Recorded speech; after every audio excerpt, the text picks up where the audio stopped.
where is the global economy going?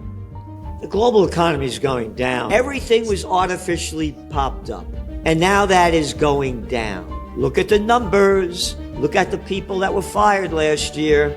Look at how college students are getting out and can't find jobs. So you were talking about the equity markets going up. What's driving up the United States GDP in the equity markets? The AI boom? It's going to bust. There's going to be a dot-com bust 2.0. And when the busts happen, you're going to see gold prices skyrocket, silver prices skyrocket, and global economies going down. Are you saying that there's a potential AI bust coming next year? It could happen before this. It could happen any day. There's going to start being a sell-off. It's going to start happening. When this thing goes down, it's going to go down big and hard.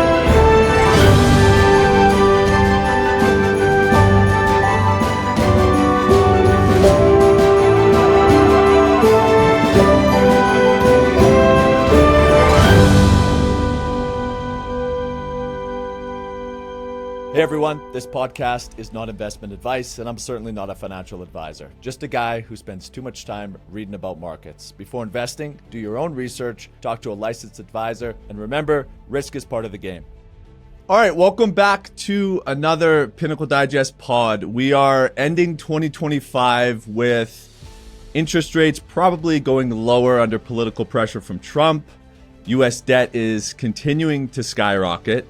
AI might be the next industrial revolution or perhaps the next dot-com bust, and regional wars are threatening going global. All the while, the S&P 500 is near all-time highs. The last time he was on the pod in January, our conversation went viral because he said the quiet part out loud on banks, commercial real estate, and these wars.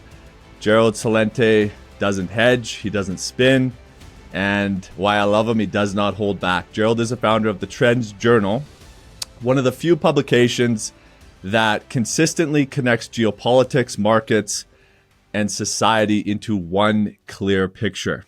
If you don't like blunt language and strong opinions, this is your warning. If you do, you're definitely in the right place. Today, we're getting into what really went on this year, what it means moving forward, how Trump's return has changed the global economy and markets, and where Gerald sees the biggest risk and opportunities for investors. So Gerald, Merry Christmas, and it's great to have you back on. Thanks for having me.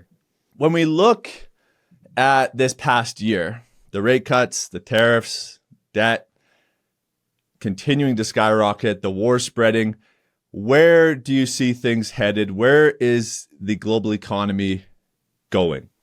The global economy is going down. I mean, you look at the data. The last data that came out, Germany, the third largest economy in the world, largest in Europe. They've only been in a recession now for 2 years. Oh, but we're going to have growth this year. It's going to go up 0.2%. What are you kidding me or what? Oh, how about Japan? The latest data came out. Oh, they're in a recession. So now we're talking about the third and fourth largest countries in the world. And then you have to go back again, and tracking trends is the understanding of where we are, how we got here, and where we're going. Let's go back to 2020, 5 years ago. COVID war. Get back in your house. You can't go to work. I thought everything would crash. Oh, no. We're going to bring interest rates down to zero, keep them negative in Europe, and we're going to pump trillions of dollars of money backed by nothing and printed on nothing into the economy to artificially prop it up. And then inflation started going up. Oh no. Listen to the crap spewing out of the mouth of the clown boy and the former clown girl that was the U.S. Treasury Secretary, Janet Yellen, and Jerome Powell, the Fed head. Oh, there's no inflation. You're full of crap. It's only temporary. And it became transitory. Remember that? Mm-hmm. Everything was artificially popped up. And now that is going down. The artificial money's slowing into it. And it's, again, you got to look at the data. Yes, take a look at America. The top 10% of Americans are responsible for almost 50% of all the spending, the retail sales and everything else. Top 10%.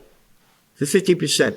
Not too long ago, the first-time home buyers in America, the average age, 28 years old. Now, 40 years old. Mm-hmm. And then you make connections between different fields. Oh, they just had an election in New York City. Mm-hmm. Mayor of New York. The largest city in America. Again, as a trend forecast, it's not what you like, what you don't like, what you want, what you don't want. It's what is. Mm. They elected a guy, 34 years old. Nobody ever heard of this guy. Mondani. Nobody ever heard of him. He became the mayor of New York City. Why? Mm-hmm. Look at the people who voted for him. Gen Z poured out. Gen Z. How about Generation Zero? They can't find jobs. They voted for a Democratic Socialist.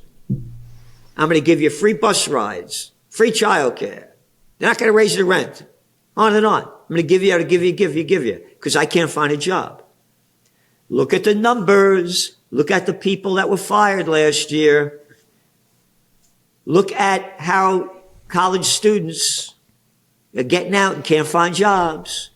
So again, you look globally. Protests going on in Nepal, Tanzania, Morocco, Madagascar, one country after another. People taking to the streets, Generation Z, because they got no future. So you were talking about the equity markets going up. What's driving up the United States GDP in the equity markets? The AI boom. The AI boom? It's going to bust. There's going to be a dot-com bust 2.0. Trends are born, they grow, they mature, reach old age, and die. You don't invest all your dough in the infant that was just born 3 years ago. Mm. And so you look at the trends. China's going to be the world leader in AI. China's had 10% of their 17-year-olds going to college back 25 years ago before they came into the World Trade Organization. Today, almost 70%. Young people are AI high-tech addicted. These are the Chinese. They're not stupid people. And you got 1.4 billion people versus about 340-something million in the United States. And China's investing very heavily in AI. AI, love it, hate it, want it, don't want it, it's the future. And China's going to lead it, and the money invested in these companies, the hundreds of billions of dollars, there's going to be a bust. And when the busts happen, you're going to see gold prices skyrocket, silver prices skyrocket, and global economies going down. Again, you go back to the Trends Journal back then it was a quarterly, now of course it's a weekly. In the autumn of 1999, we said the dot-com bust would happen by the second quarter of 2000, which it did. And we're forecasting that now. So, and again, I'm just on gold, by the way. On October 16th of this year, we did a podcast, and so I said that gold hit a high of what it was about $4,380 or something. And I said, there's going to be a big correction. It's going to go down some $500. And it did. And now we're saying that gold has to stabilize strongly above the $4,200 an ounce range, like $4,260, 80 for a couple of weeks. Then it'll go higher. If it stays below the 3,900, 3,800, you could see it going down to 3,500. We see that near the bottom. So that's the way we're looking at it. But long term, we're very bullish on it. You know, I know you called the dot-com bust pretty much right on cue. You talked about an AI bust coming. When you say you see the same thing happening as a dot-com bust, are you saying that there's a potential AI bust coming next year? It could happen before this. It could happen any day. Wow. There's going to start being a sell-off. It's going to start happening. Why do you say that? Why? This is also driving up the Asian markets big time too. Mm-hmm. again, you look at the data. They estimate that half of the United States GDP is from AI spending, and so it's way overvalued. And again, you got to look at the facts. It's the cover of the magazine this week is that America is no longer the land of opportunity. It's Slavelandia. It's owned by the bigs, and it's not capitalism anymore. It's fascism. Not my definition. Once upon a time, there was this cat in Italy by the name of Mussolini. The merger of state and corporate powers. That's who's running the show. So going back, you have a handful of major companies owning the stocks. And they're the ones that are pumping it up. Not my data, but some of it comes out. So I'm not saying this is accurate, but they're saying companies like Vanguard, State Street, and BlackRock. BlackRock, yeah. Yeah, they own what? Some 40 to, I see the numbers like between 40 and 80% of the S&P 500.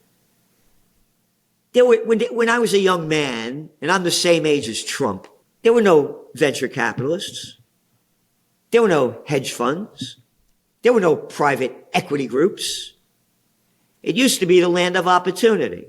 Once upon a time, there were grocery stores, hardware stores, stationery stores, shoe stores, drug stores, hardware stores. Now everything's a chain. The chains own everything. Goes back to the elections. What just happened in the last November elections in the United States? Oh, the Democrats did really well because the people are broke. And Trump promised, hey, you elect me. Hey, I'm going to give you money. All right. Hey, you elect me. I'm going to let Ukraine war in 24 hours. All right. That's the crap that these politicians spew out. One after another, both sides. I'm a political atheist. I look at the States. I look at the impact of Trump on the country, the global economy, etc. Do you think America, the stage has been set for a socialist wave, perhaps as early as next year, but in 2028? Do you think you could see a socialist in power in America? It's just happening now. But one of my sayings is when all else fails, they take you to war. Google it up. Franklin Roosevelt seizes all Japanese assets in the United States. Just Google that up. History Today will come up. Mainstream. On July 26, 1941, President Franklin Roosevelt seizes all Japanese assets in America. The Great Depression is going on. The Great Depression. Hey, how come he seized Japanese assets? Why, those dirty Japanese invaded French Indochina. Hey, wait a minute. French Indochina? Number one, what the hell do I care? I'm an American. And you got the nerve to call it French Indochina? Vietnam, Laos, and Cambodia? What the hell are the French doing over there? Shut the hell up. We're in Algeria. We're in Morocco. Hey, we're the French. We're like the English. Sun never sets on the British Empire. We slaughter people all over the world. The United States, the UK, and the Dutch cut off 3/4 of Japanese trade. 3/4. Stole their money and cut off 88% of their imported oil. They import 100%. Okay, now wait a minute. You stole their dough. You can't get any oil. And now you kill their trade. Can't understand why they bombed Pearl Harbor in December. In a world of rising deficits and currency dilution, many Americans are adding precious metals to their retirement accounts. And when it comes to physical gold and silver in an IRA, one thing matters above everything else: transparency. Unfortunately, the precious metals space is still full of hidden markups, confusing spreads, and fee structures most people never notice until it's too late. That's why so many U.S. investors are turning to our sponsor of the pod, iTrustCapital. iTrustCapital offers fair, straightforward pricing over spot with zero storage fees. In a market where many dealers quietly gouge retail investors, that kind of transparency matters. iTrust also brings precious metals into the modern era. Using blockchain technology, iTrust lets you trade gold and silver 24/7, not just during banking hours. When the market moves, you can act. And if you prefer physical metal, iTrustCapital supports in-kind distributions, meaning you can receive real gold or silver from your IRA in whatever form you want.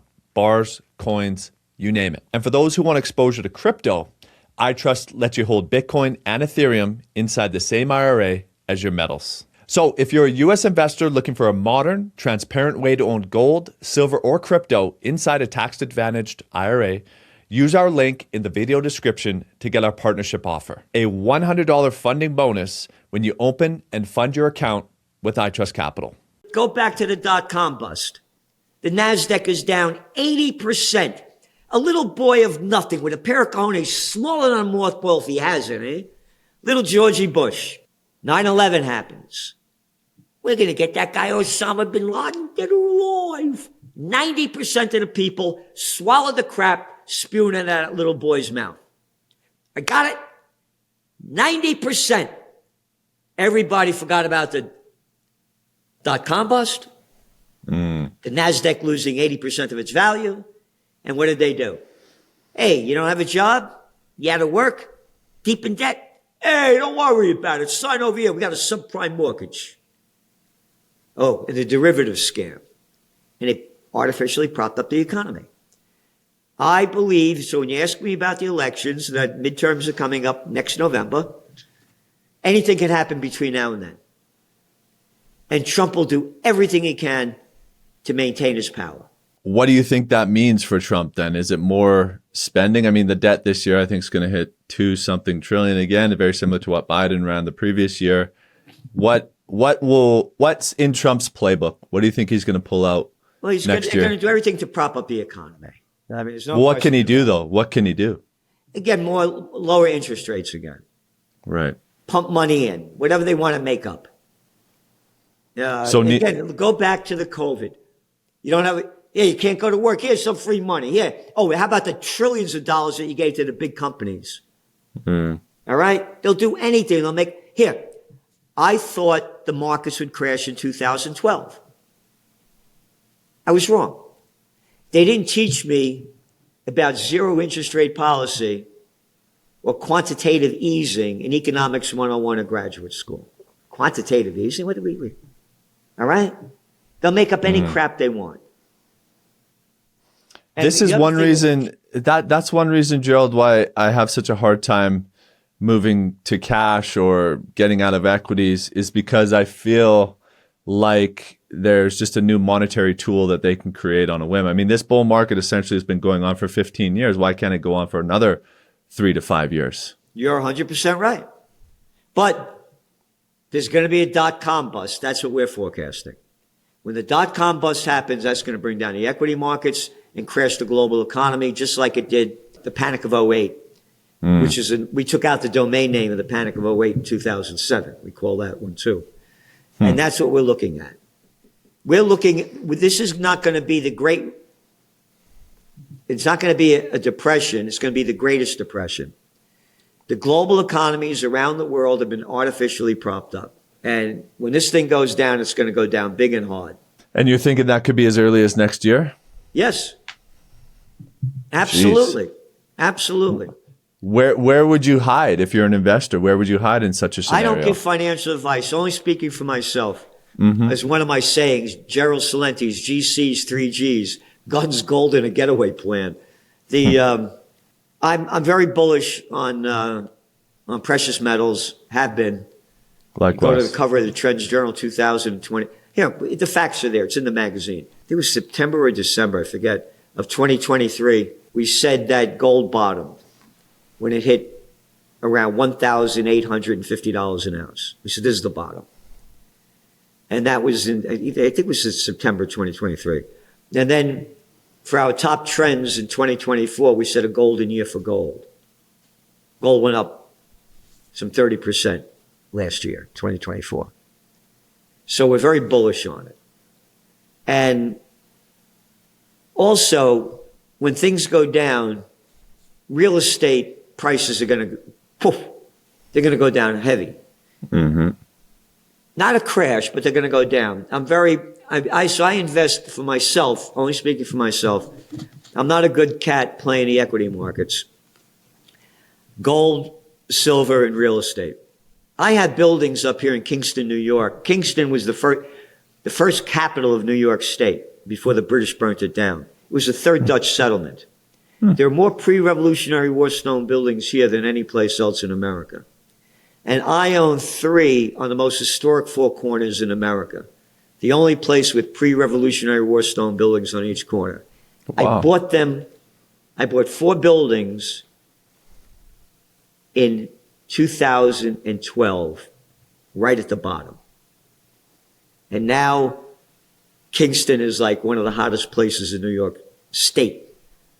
People from, when COVID happened, people flooded up here buying stuff, that they need sight unseen to come up here. And it just keeps booming and booming. So I'm just saying for myself, real estate and precious metals.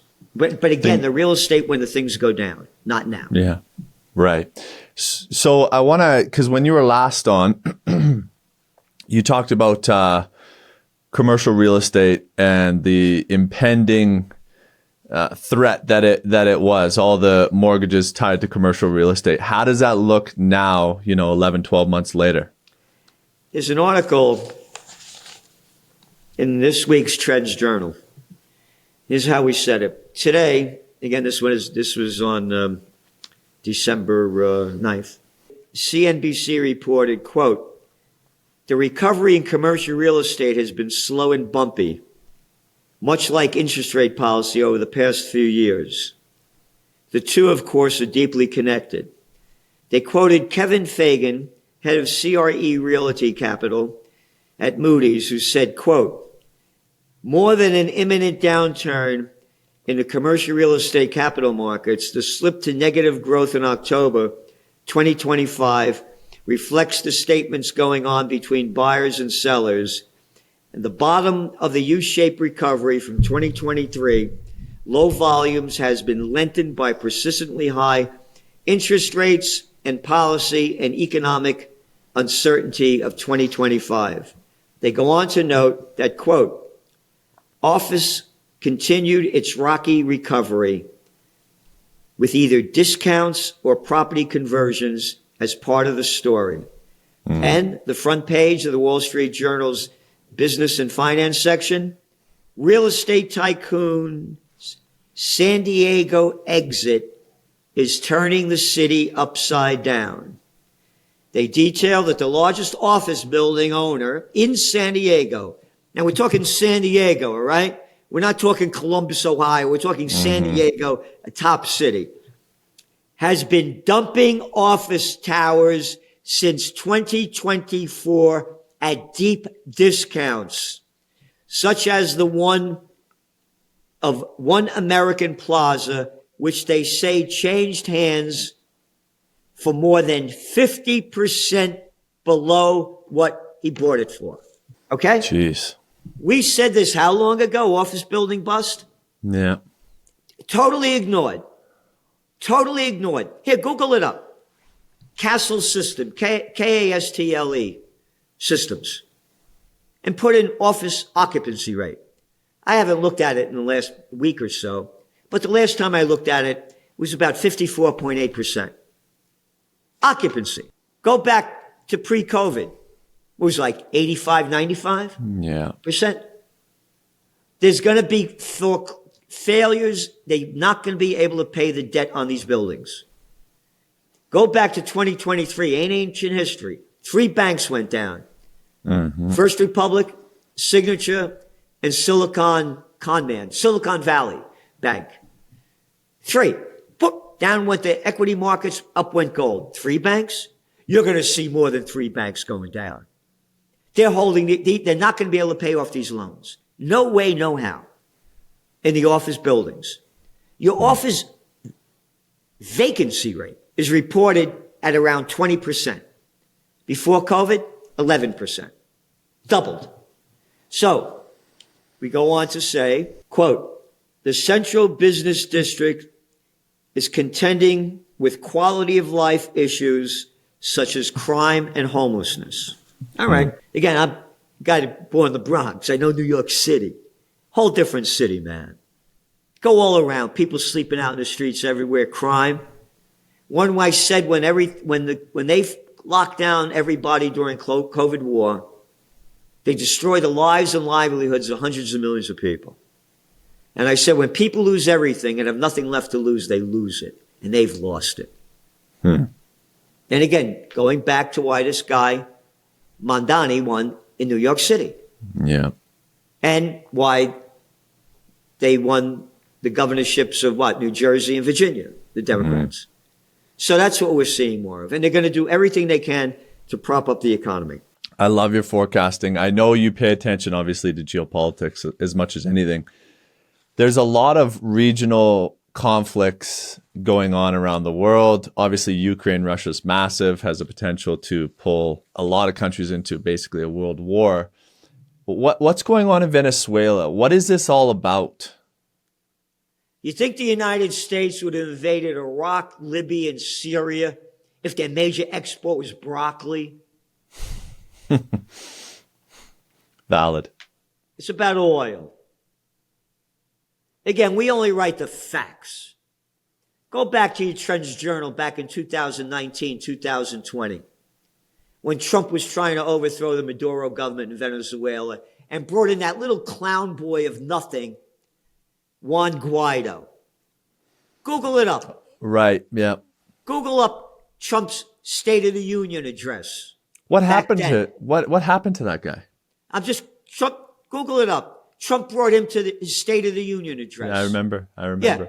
And Trump saying that this is the real president of Venezuela. And he called Maduro a socialist communist. And he was going to get rid of him.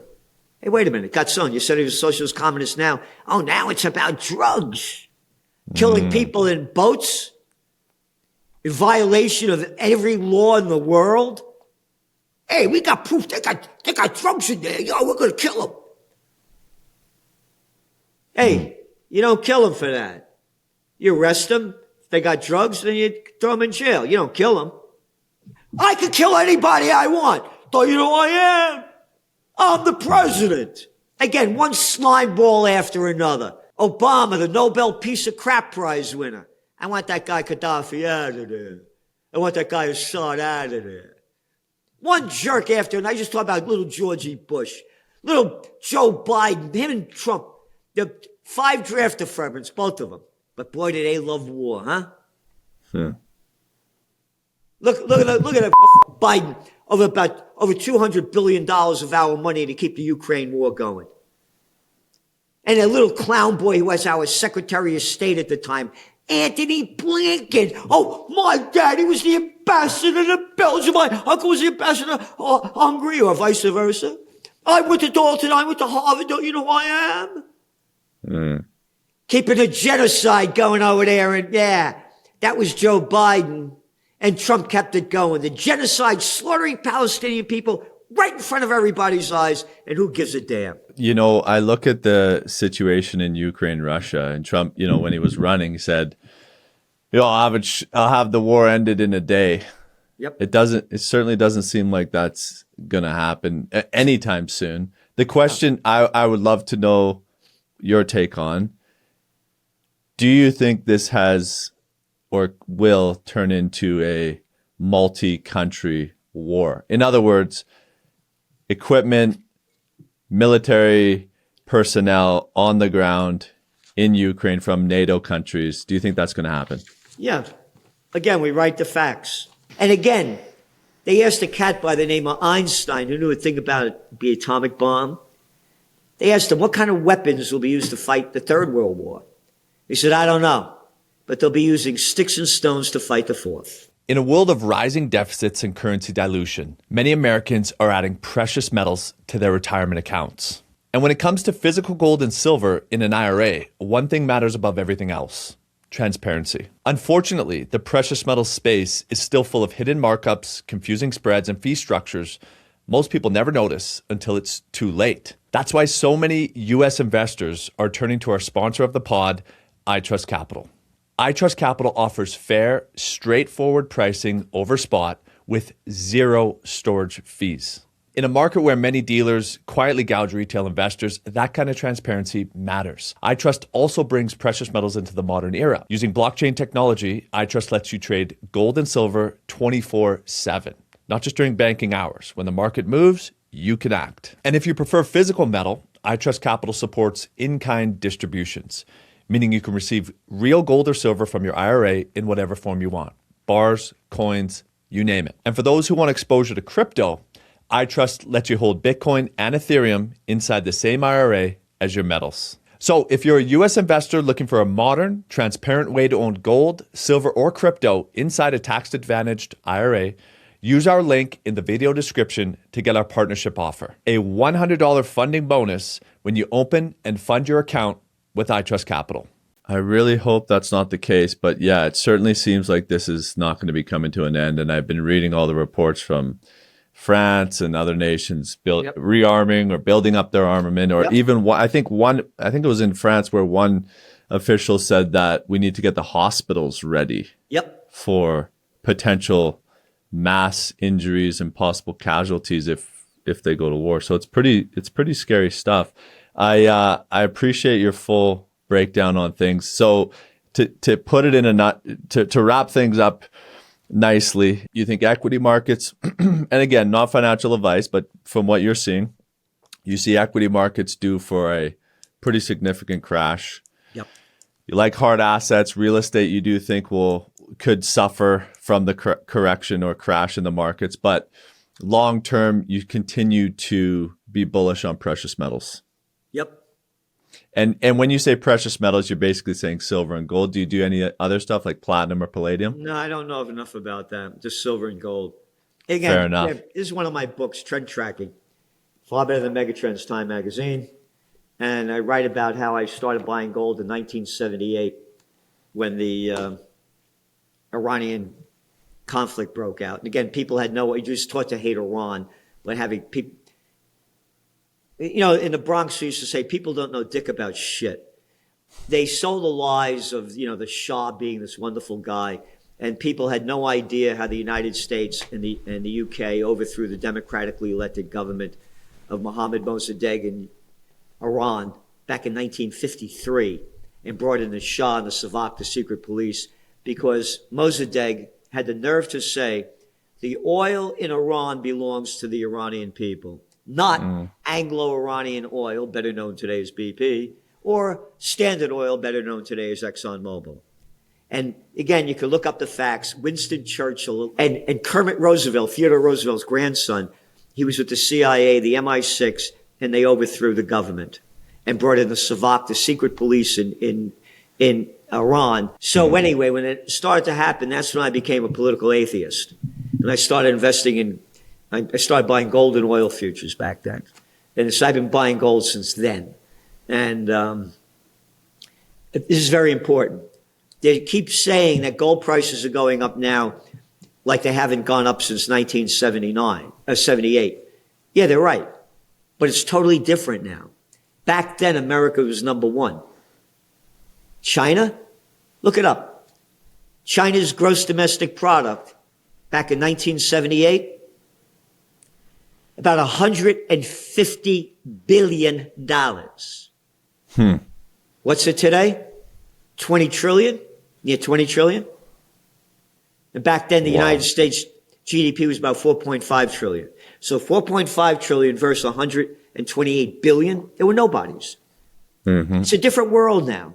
The BRICS have 40% of the world's GDP. So it's going to be the death of the dollar. There's no comparison why gold is going up now compared to back then. Interesting. When you say death of the dollar, just touching on the BRICS, do you think the BRICS has the potential to create a new reserve currency or world reserve currency in the future backed by gold? Are you in that camp or? Yeah, I could see that happening, definitely. And just one more thing on China. This is one potential conflict I'm very interested in. I hope it doesn't happen, but you never know. Taiwan. Do you think China makes a move on Taiwan anytime soon, or is this? I don't know. I don't know. But again, Japan is pushing this thing too for the United States.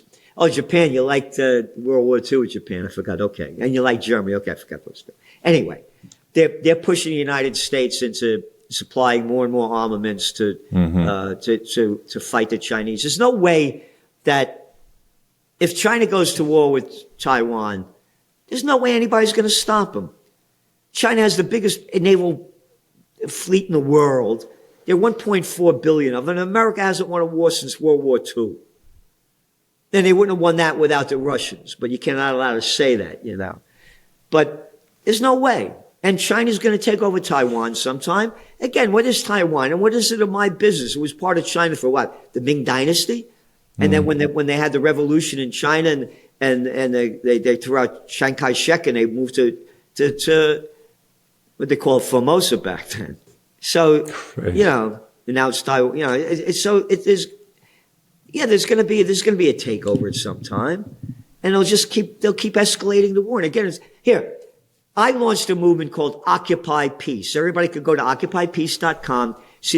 I just had a big rally up here in September with Judge Napolitano, Scott Ritter, Joe Lauria, Dennis Kucinich, Roger Waters did a live stream. And I read George Washington's farewell address. He basically tells the American people, don't get involved in what's going on overseas. Don't love a nation, don't hate a nation. Because if you do, you become a slave to them.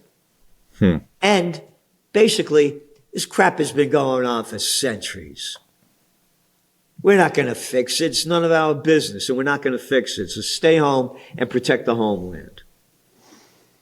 This is George Washington, a real guy that fought, saying this. Not like these little boys that couldn't fight their way out of a paper bag and got drafted from it that love war. So that's the way I feel about it. Stay the hell out of it. It's none of my business.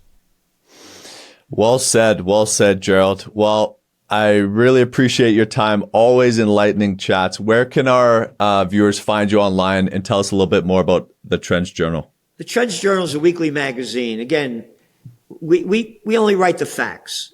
And the motto is think for yourself. So let's take the Israel war. We subscribe to Haaretz, the Israeli newspaper.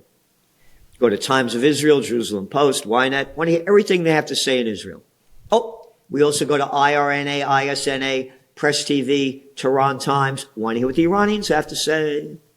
We go to Arab News, Al Jazeera, Middle East Monitor, want to hear what the Arabs have to say. We go to France 24, Euronews, etc. Want to hear what the Guardian, BBC, want to hear what the Europeans have to say, what the Americans have to say. And we say, this is what they're saying. We put it where we're all saying, this is our analysis and this is where we see it going. We have no advertisements in the Trends Journal. This week's edition is about 218 pages, from technocracy to AI to high-tech science to geopolitics, economics, on and on. Again, it's a magazine. You read what you want.